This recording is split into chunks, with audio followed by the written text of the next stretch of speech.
الحمد لله الذي وهب لي على الكبر إسماعيل وإسحاق إن ربي لسميع الدعاء رب اجعلني مقيم الصلاة ومن ذريتي ربنا وتقبل دعاء ربنا اغفر لي ولوالدي وللمؤمنين يوم يقوم الحساب. الحمد لله الذي وهب لي على الكبر إسماعيل وإسحاق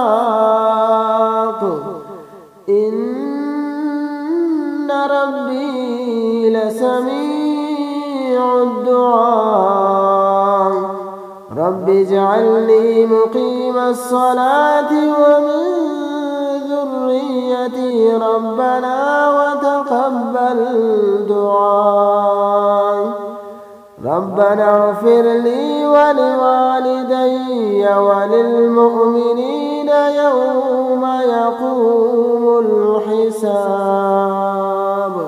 الحمد لله الذي وهب لي على الكبر إسماعيل وإسحاق إن ربي لسميع الدعاء رب اجعلني مقيم الصلاة ومن ذريتي ربنا وتقبل دعاء ربنا اغفر لي ولوالدي وللمؤمنين يوم يقوم الحساب. الحمد لله الذي وهب لي على الكبر إسماعيل وإسحاق إن